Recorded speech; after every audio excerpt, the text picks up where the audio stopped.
All right, today we're going to show you how to install the 12-volt 2-speed self-parking electric wiper conversion kit for your 49 to 51 Ford from Shoebox Central.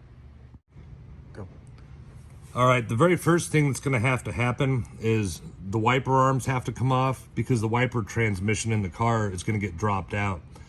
Now, there's been some guys that have tried to install the motor on the wiper transmission inside the car, but your cowl's right here. There's no way you can get to it. So this is the only way it's going to come off. Now, one thing you need to know about these wiper arms is they're kind of tough to get off. There's a little tiny clip underneath here that you have to pull back on. And at the same time you're pulling back on it, you have to get up underneath the actual arm, but not get up underneath the splined wiper tower, because you can actually break the wiper tower off. So it's kind of tricky. I'll show you how to do it. So what you'll do, you find your little clips toward the inside here, and you get hooked just up underneath it, and it's kind of tricky to get onto. Once you get on it, you can pull back on it, and like I said, you got to get just on the underside of the arm, and it'll start to pull off. But they're not fun. I've never liked them. They've always been hard to get off, but it's the only way it's going to work. There, so that's the first one. The next thing you're going to do, obviously you're going to go to the other side, do the same thing. You're going to come back with a 3/4 inch open-ended wrench and get on these nuts. These are what retains the whole entire wiper transmission to the car. So take this one off, take that one off, and the whole wiper transmission is going to drop down behind the dash. Now, if you've got the original radio in the car, you can get by it if you got a good light and you're paying attention, but you've still got the original cable that's hooked up to your knob going inside the car, and right on top of the wiper motor, you'll see the cable going. There's one little tiny little flat tip screw. All you do is take that little screw off and you can disconnect the cable. And then you can actually get the whole entire wiper transmission dropped out from behind the dash. All right, so this is what the wiper mechanism looks like once it's dropped out of the car. This is your old vacuum motor on it. That's the little screw I was talking about you take off to disconnect the cable. So now that it's out, you've got this little clip that holds the wiper motor to the little arms. And like on this one, these grommets are shot. They're just non-existent anymore. So those will just pop right off. You're not going to use that anymore. Pop your little arms off. Just come across to the back, and you've just got two little flathead screws that screw the old motor to the wiper transmission. Just take them out real quick, and then we'll be ready to assemble the motor, the new motor, onto the trans. So we get that.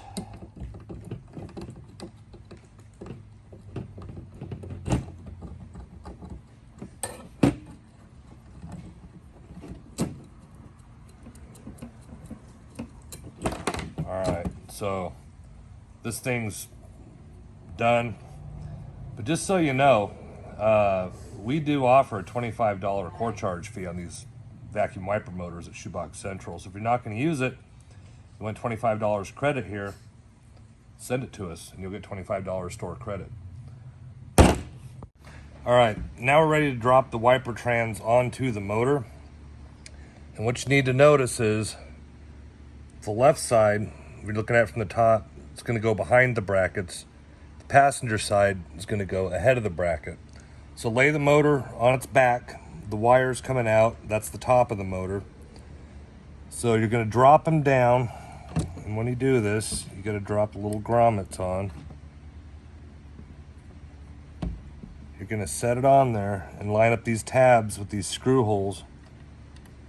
Go ahead and pop those on for the time being. We'll get back to those. This is where you're going to have to screw it to the motor. You have to drop this down, and then the second one is actually kind of a tricky little screw to get to, and we'll get to that one here in just a second. So you got to flip it, get your lock washer on here on the passenger side, get your nut started, Now this little one on the driver's side, it's a little bit trickier to do because there's not a lot of room to work. So you got to get it started, get it down through the hole, but you can't put it all the way through. This wiring out of the way. So you got to take your first little lock washer and get it started on here.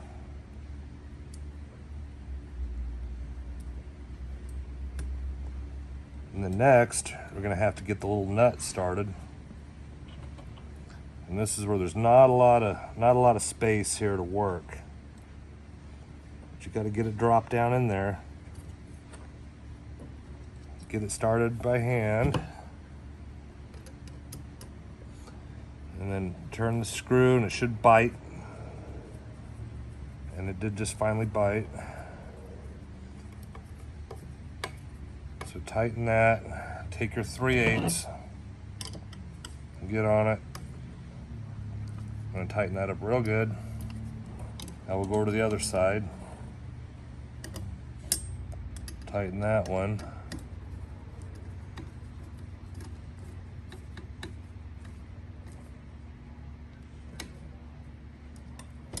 All right, now we'll flip her back over. Now we can pop the arms onto these grommets, and it's a real nice, real tight fit. Getting them on there, which is definitely what you want. And put a little bit of pressure down on it, get that snap. Put your little plastic disc over the top. And then instead of this thing that your original vacuum wiper motor came with, it comes with these two little E-clips in the kit. They're gonna go right on the groove, and you just snap them on. There's one.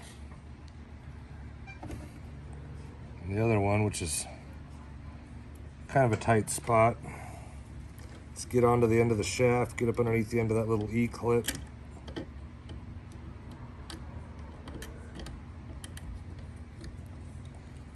Try and have a pair of pliers that don't slip. It's helpful.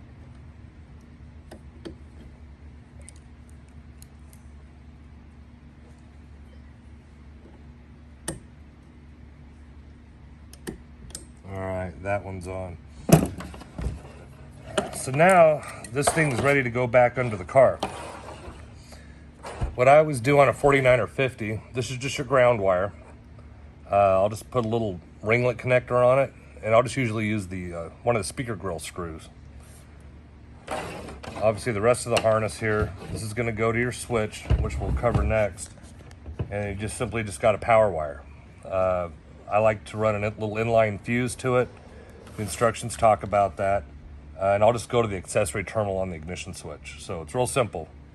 One to the accessory terminal, one ground up to the dash, hook it up to your switch. That's all there is to it. It's really simple to do. And on your ignition switch, if you're looking at the back of them, like on a 4950, the accessory terminal is the long one.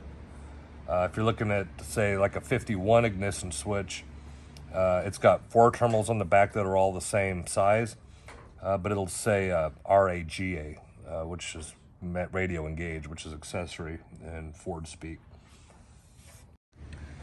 All right, so the kit comes with the little directions, shows you how to wire the switch. Super easy. It's got little letters on the back. Hook your wires up, nothing to it. Now what you get from us that you don't get from other people at these kits, unless you want to pay extra, but we don't charge you extra for them, is the shaft extension. This shaft extension allows you to use your factory bezel that goes on the outside of the dash that says wipers, your factory bezel nut, and your factory knob. And like I said, other people will charge you an extra 20 bucks, but we don't. So you take these little extra nuts that come in this thing off, and there's just a little slot down inside the switch, and it'll line up with the shaft. Spin it on, get it nice and tight, And you can actually use these extras to shim it out.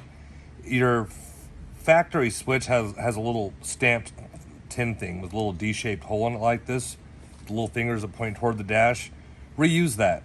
You can get this set just right, slip that little piece over it, put your factory bezel nut over it and tighten the bezel nut, and you can get just that real happy spot where it's not slopping around. It's going to fit the hole in the dash that's D-shaped as well. And then what I'll do is once it's already assembled and ready to go, and I put the original knob back on, because now it's not in and out. You know, it's going to be left, you know, to the middle to turn it on and off. I'll put a little bit of weather strip adhesive glue on here, screw the knob on and let it dry. That way when you're turning it, you know, click, click, click, click, it's not going to always want to come loose on you. All right, what I also need to show you is where this little thing, the extension goes on the shaft. It's a little D-shaped shaft with a flat spot. You put it on there, you got to put the inner piece on, but you don't want to bottom it out against the switch. So you need to leave yourself just a little tiny gap. This is a 1/16 Allen wrench. It's the smallest one in my set. And just get that little screw tight in there. Then you can go ahead and slip your shaft extension over it. And what we'll do, I'll put this little jam nut on here and just put a knob on it real quick to show you, because I can't really do all this underneath the dash of the car.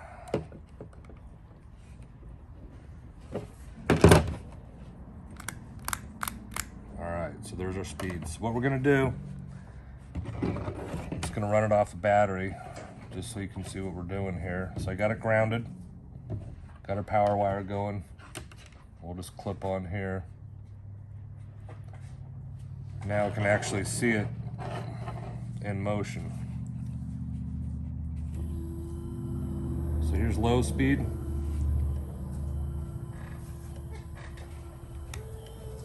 High speed.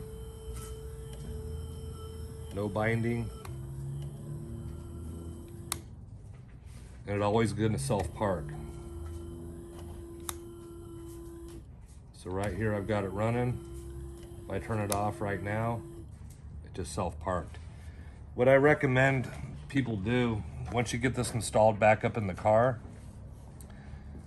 make yourself a little straight line with a Sharpie on the top of both towers. Cycle the motor without the wiper arms on it so that you know for sure what's straight up and down. That way you can come back over with your arm and blade and set the blade rubber perfectly against the bottom of the windshield rubber, and then just push it back down. And that way your arms aren't cocked. They're going to park perfectly against the bottom of the windshield rubber, and that's it. You're done. All right, now one thing that comes in these kits is this little steady bracket. Everyone I've talked to on the phone has never used it. I've never used it. You know, it's supposed to come up from here and grab onto the cowl, but it just doesn't really line up good. It doesn't really serve much purpose. So honestly, I just never use them. You'll find you really won't either, because once this is held up inside the car to the cowl, it's not moving. Nothing's going anywhere, and you can see how smooth it operates. It's not going to be shaking around at all. Another thing I do recommend when you're putting this back together, once you feed the towers back up through the car, is put a new set of wiper bezel gaskets on it. We sell them. They're like $2.95 a pair. Because if you don't, if you're trying to use the old ones, water will actually leak around them inside your car, and if you get caught in the rain, water will start dripping on your feet. So it's worth the $3 to order the gaskets, and I'll put the part number here on the video. And at the same time, if your chrome bezels look crusty, the nuts don't look good, if you want new arms and blades, that's all in the windshield wiper section on Shoebox Central. You can get it all on there. Buy everything in one shot. We'll ship it to you, and you'll have a completely brand new modern wiper system. Thanks for watching.